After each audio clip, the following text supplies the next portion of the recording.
Cerita unik Presiden Soekarno yang dulu sempat diberi nama Kusno hingga akhirnya diganti.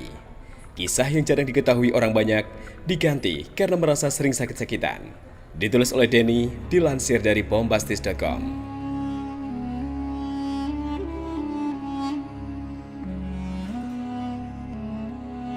Sosok Presiden Soekarno memang tak lepas dari kisah-kisah unik yang terkadang luput dari pandangan banyak orang. Di balik karismanya yang begitu menancap erat di dalam benak rakyat Indonesia, tokoh kelahiran 6 Juni 1901 itu ternyata sempat diberi nama Kusno yang diceritakan dalam autobiografinya Penyambung Lidah Rakyat Indonesia. Di balik penggantian nama tersebut, Soekarno bercerita bahwa penggantian nama itu berhubungan dengan dirinya yang kerap sakit-sakitan.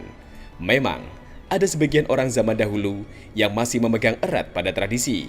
Salah satunya, mengganti nama anak mereka karena sesuatu hal, sakit-sakitan, bernasib sial, dan sebagainya. Dalam autobiografinya, Penyambung Lidah Rakyat Indonesia, yang dikutip dari historia.id, Soekarno menceritakan bahwa dirinya kerap sakit-sakitan, seperti terkena malaria dan disentri. Maka dari itu, namanya pun diganti dari yang sebelumnya Kusno menjadi Soekarno. Namun, ada kisah berbeda dari pergantian nama tersebut. Bukan soal Kusno atau Soekarno sakit-sakitan, tapi datang dari usulan kakak perempuan Soekarno, yaitu Karsina. Kisah ini sendiri termuat dalam riwayat singkat Ibu Soekarno, Ida Ayu Nyoman Rai, Bung Karno Anakku, karya Subagio IN, yang awalnya berjudul Pengukir Jiwa Soekarno, terbit pada tahun 1949. Percakapan antara Kusno dan Karsina pun berlangsung membahas rencana soal penggantian nama tersebut. Kus, bagaimana Kus pendapatmu apabila nama kita ini diganti saja? Ucap Karsina bertanya kepada sang adik. Mengapa diganti Yu? Apa salahnya kita memakai nama Karsina dan Kusno? Dalam percakapan tersebut, Karsina merasa bahwa nama dirinya dan sang adik tidak enak didengar. Sebutan Nah, Karsina, dan Kusno saat dipanggil secara berulang-ulang dianggapnya tidak enak didengar. Bahkan nama sang adik dianggapnya sebagai tikus. Saya rasa Kus, nama kita ini tidak begitu sedap didengar oleh telinga. Ayah kalau memanggil saya, Nah Karsina, tidak sedap nian di telinga. Dan apabila memanggil engkau, Kus, tikus atau bagaimana engkau itu? Ucap Karsina yang dikutip dari historia.id. Mendengar ucapan sang kakak, Kusno pun terdiam sejenak dan kemudian berpikir.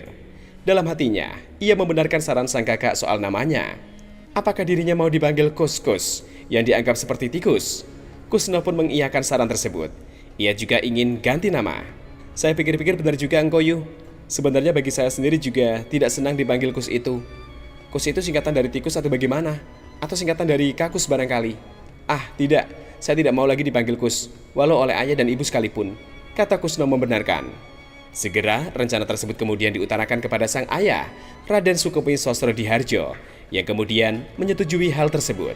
Meski demikian, dirinya mengajukan syarat bahwa nama baru Karsina diawali dengan huruf Jawa KA, sementara Kusno dimulai dari huruf Jawa SA dan akhiran huruf NA. Menurut Subagio IN, dalam bukunya Bung Karno Anakku, tak ada keterangan lebih lanjut di balik alasan syarat tersebut. Tidak pernah ada orang menerangkan mengapa Guru Sosro mengajukan syarat demikian itu.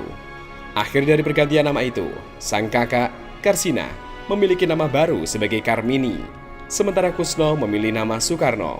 Kelak, sang adik inilah yang menjadi penyambung lidah rakyat masyarakat Indonesia, di mana ketokohannya sebagai Presiden pertama Republik Indonesia tetap abadi dan hidup di hati masyarakat hingga hari ini.